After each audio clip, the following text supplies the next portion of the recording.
A rare recording. Falco just hours before his final tragic accident on February 6, 1998. Speaking from his own message he sent to his friend Milan, listen closely. Milan, Hahn, abheben, por favor. So, am 19. Februar ist mein Geburtstag und ich würde euch gern da haben. Ansonsten freue ich mich wahnsinnig.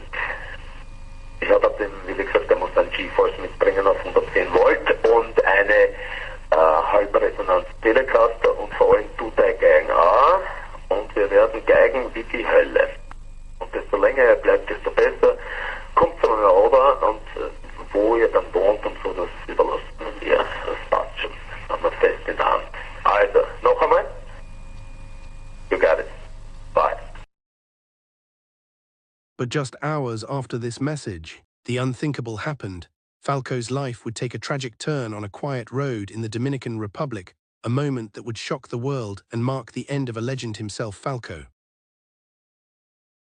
On February 6, 1998, the humid afternoon in Villa Montellano near Puerto Plata, Dominican Republic, carried a strange, heavy stillness, the kind that hangs before something terrible could possibly happen. Falco, born Johann Hans Hölzel, was behind the wheel of his Mitsubishi Pajero, driving a familiar road near the home he had been staying in during his time away from Vienna, Austria. At 40 years old, he was living quietly, trying to find stability far from the spotlight and pressure that had followed him for decades. He had no way of knowing what was coming toward him. Witnesses later described a bus speeding down the road, the driver moving recklessly and far too fast for the narrow stretch of highway. Investigators confirmed the same. The bus driver's speeding was a critical factor in what happened next. Falco pulled forward onto the highway. The bus struck his SUV on the driver's side with violent, catastrophic force. The impact folded the metal frame, shattered the glass, and sent a thunderous crash echoing across the area.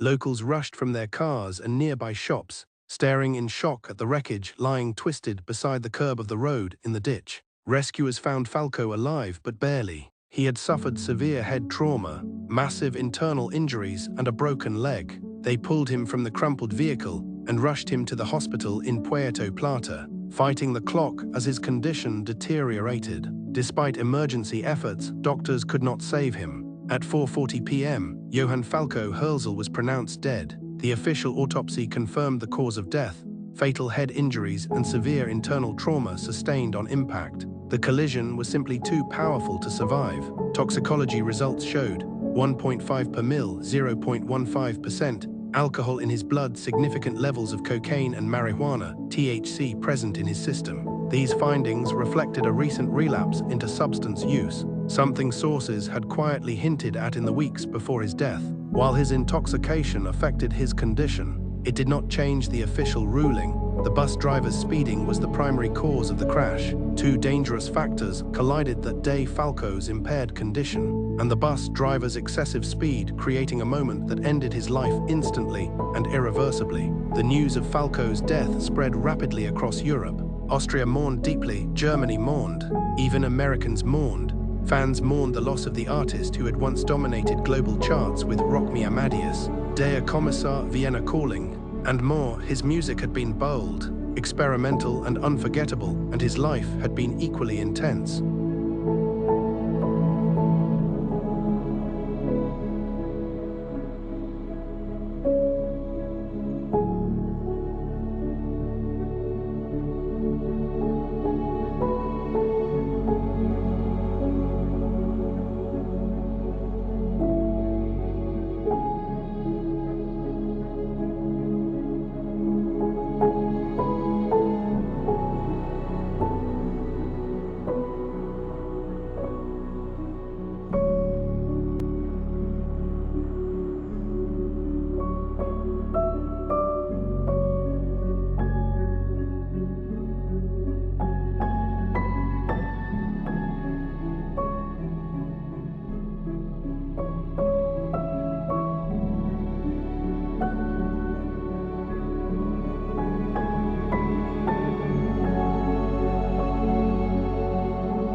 Da ist er rausgefahren.